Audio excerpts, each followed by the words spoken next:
نبی کی وہ کون سی صفات تھی جو ایک مشن لے کر چلنے کے لیے بہت ضروری ہے؟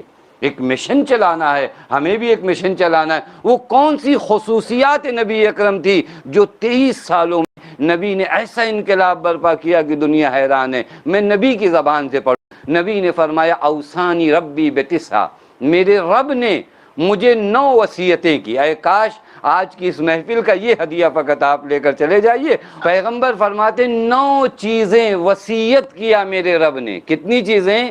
9 چیزیں مجھے میرے رب نے وصیت کیا۔ رب وصیت کرے اپنے نبی کو، اور یہی 9 چیزیں پیغمبر کی کامیابی کی دلیل ہیں۔ اور آج بھی اگر کوئی بھی مشن آپ کائنات کا لے کر چلنا چاہتے ہو، یہ 9 چیزیں اگر آپ کے پاس ہیں تو کامیاب ہوگے، اگر یہ 9 چیزیں نہیں ہیں تو ناکام ہیں۔ 2 مشن آپ دیکھ لیجئے، 2 لوگوں کا مشن کتنے میں تبدیل ہوا؟ پیغمبر، جناب خدیجہ، مولا متقیہ، 3 لوگ تھے، آج کروڑوں اور اربوں میں تبدیل ہے یا نہیں ہے؟ تو جو ہے یہ 3 لوگ خانہ کعبہ کے پاس نماز پڑھ رہے ہیں۔ یہ مشن اتنا بڑا کہ آج کروڑوں اور اربوں کی تعداد میں، اور جو لوگ لاکھوں لے کر چلے تھے پاس اکائیوں میں بھی لوگ نہیں بچے ہوئے۔ یہ آخر کیا کیا نبی اکرم نے؟ پیغمبر فرماتے ہیں اوصانی ربی بتسع، 9 چیزوں کی وصیت میرے رب نے مجھے کیا۔ بہت اہم یہ 9 چیزیں ہیں۔ پہلی چیز اوصانی ربی الاخلاص فی السر والعلانیہ، پہلی چیز جو میرے رب نے مجھے وصیت کیا کہ میرے نبی یہ تمہارا اسلحہ ہے۔ پہلا اسلحہ نبی کا معلوم ہے کیا ہے؟ خلوص ہے۔ پہلا اسلحہ تمہارے نبی کا خلوص ہے کہ کوئی کام خدا کے علاوہ کسی کے لیے نہیں۔ دوسری صفت العدل فی الرضا والغضب، چاہے خوش رہو چاہے ناراض رہو۔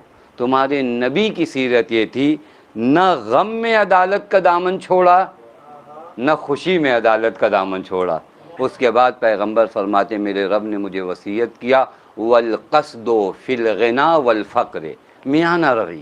میانہ روی یہ عجیب ہے، ہم کبھی کبھار مسجد میں زیادہ دکھائی دیتے اپنے کام پہ نہیں جاتے، اور کبھی کبھار کام پہ زیادہ ہوتے مسجد میں نہیں آتے، اور پھر کہتے کامیاب نہیں ہو رہے ہیں۔ تو وہ جو فرما رہے ہیں دین آپ کو ہرگز یہ نہیں کہتا کہ دن بھر بیٹھ کر مسجد میں نماز پڑھو اور تمہارے گھر کے بچے بھوکے رہیں، اور دین آپ کو ہرگز یہ نہیں بتاتا کس قدر لہو و لعب دنیا میں مشغول ہو جاؤ کہ تمہیں یاد بھی نہ آئے کہ وقت نماز کیا ہے۔ تو پھر یہ 3 چیزیں ہوئیں۔ اس کے بعد نبی فرماتے میرے رب نے مجھے وصیت کیا ان اوتیا من حرمنی، میں ہر اس انسان کو عطا کروں جس نے مجھے محروم رکھا ہے۔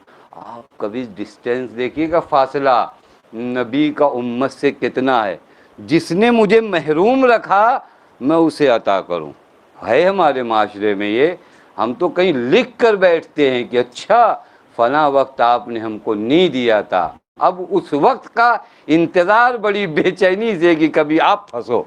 یہ امت محمد ہے، یہ نبی کی امت ہے۔ نبی کو وصیت کیا خدا نے جو تمہیں محروم رکھے اسے عطا کرو۔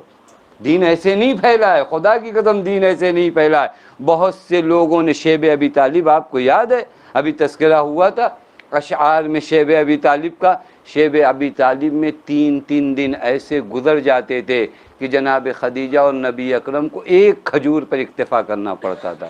ان لوگوں نے اس قدر پابندی لگائی تھی، لیکن یہی خدیجہ، یہی نبی اکرم کا گھر ان لوگوں کے لیے کھلا ہوا تھا۔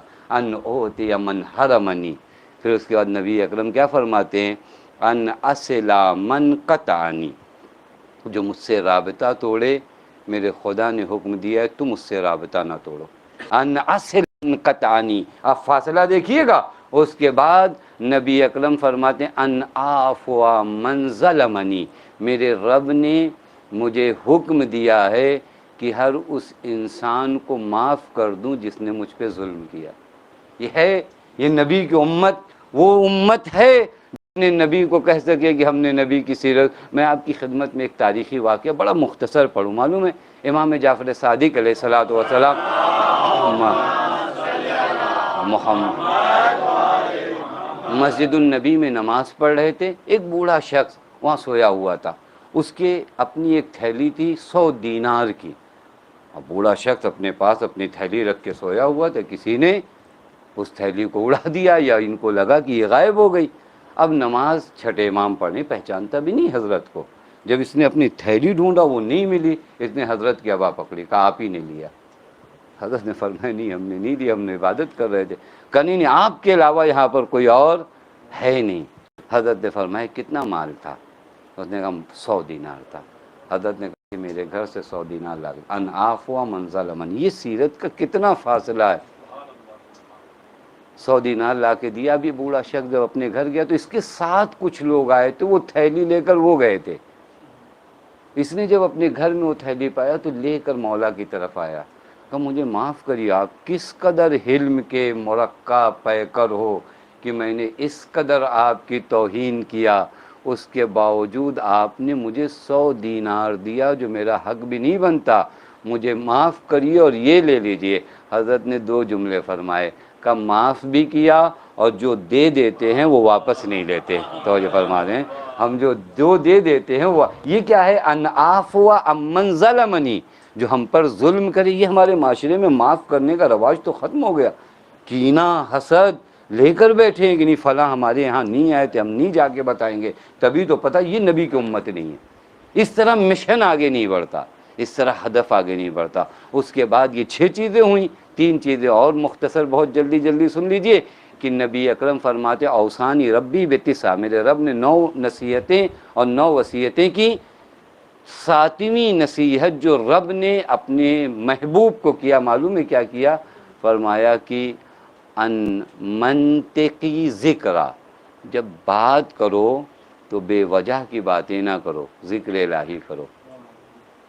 اب چیک کیا جائے کہ ہماری باتیں کتنی ذکر خدا میں ہوتی ہیں, کتنی بے وجہ ہوتی ہیں. وَأَن نَظَرِي, اور میری نظر, نگاہ سب کرتے ہیں لیکن نگاہ تماشائی اور ہوتی ہے, عبرت کی نگاہیں اور ہوتی ہیں. تماشائی نگاہ اپنے کو واسطے, آپ تماشا دیکھنے جائیں نا آپ کو فرق نہیں پڑتا, کہیں تماشا ہو رہا ہو تو انسان دیکھ کر گزر جاتا ہے. لیکن عبرت کی نگاہیں کیسی ہوتی معلوم ہے؟ اگر کسی بیمار کو یہ نگاہ دیکھتی ہے تو فوراً سمجھتی ہے یہ صحت ہمیشہ کی نہیں ہے, آج میں صحیح ہوں کل میں بیمار ہوں. یہ نگاہ چینج کرتی ہے. اگر تابوت میں کسی جنازے کو دیکھا نا تو تماشائی نگاہ کہا لگا کر چلی جاتی ہے, عبرت کی نگاہ کھڑی ہو کر وہاں پر سمجھتی ہے کہ یہی انجام میرا بھی ہونے والا ہے اور اس دن کے لیے میں نے کیا تیاری کیا ہے. توجہ فرما دیں. اور آخری چیز وَأَن سَمَتِي فِكْرًا, پیغمبر فرماتے ہیں 9ویں وصیت جو میرے رب نے مجھے کیا کہ میری خاموشی فکر میں تبدیل ہو جائے. یعنی میں چپ رہوں لیکن یہ چپ رہنا سازش نہ کسی کے لیے ہو, یہ چپ رہنا فکر و تدبر کا سبب بنے. انسان کو کبھی چپ رہنا چاہیے, معلوم ہے, کبھی چپ رہنا بہت اچھا ہے. ہم شور و غل میں بہت زندگی بسر کرتے ہیں. آپ کہیں نہیں ہماری بلڈنگ میں شور و غل نہیں ہے, نہیں بلڈنگ کے شور و غل کی بات نہیں کر رہا ہوں. اس قدر اپنے ذہن کو ہم نے شور و غل میں مشغول کر رکھا ہے کہ فکر کرنے کا موقع ہی نہیں ملا کہ اس رب کے حضور میں کبھی آئیں اور کہیں میرے اللہ کس قدر نعمتوں سے تو نے نوازا, میرے اللہ کس قدر انعامات تو نے مجھے عنایت کیے.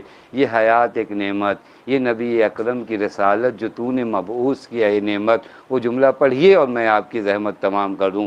الحمدللہ الذی جعلنی من امت محمد صلی اللہ علیہ وآلہ وسلم.